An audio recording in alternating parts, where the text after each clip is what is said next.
তো আজকে কি রান্না করবা? কলিজা ভুনা।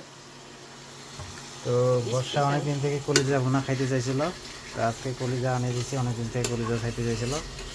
আর ওর হচ্ছে ওর জীবনে মানে বিয়ের পর থেকে যা কিছু খাইতে চাইছে আমি সবগুলোই চেষ্টা করছি মানে পূরণ করার জন্য। আর কিছু আছে নাকি বলো? না, তুমি যেটা বলবো সেটাই করে তোমাকে খাওয়াবো। আবার তো কিছু নেই। নেই না, বর্তমানে মানে কিছু নাই, সব কিছু ভবিষ্যতের পূরণ কথা হয়ে বলতে গেছে। পারবো না।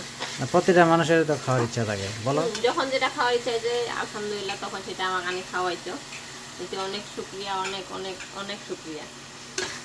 তুমি বলতে দেরি, বুঝছো?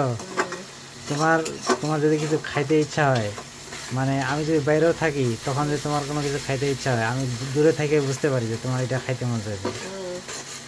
তখন দেখবা যে আমি নিয়ে আসছি বাসায়।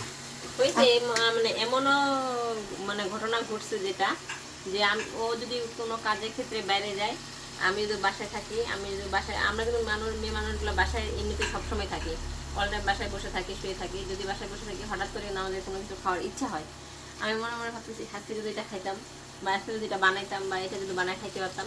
আমি যদি এটা মনে মনে ভাবছি বা কল্পনা করছি, তো দেখি দিন শেষে আপনার ভাইয়া কাছ থেকে যখন বাসায় আসতো, দেখতাম যে যে জিনিসটা আমি মনে মনে ভাবতাম খাওয়ার জন্য ওই জিনিসটা নিয়ে চলে আসছে।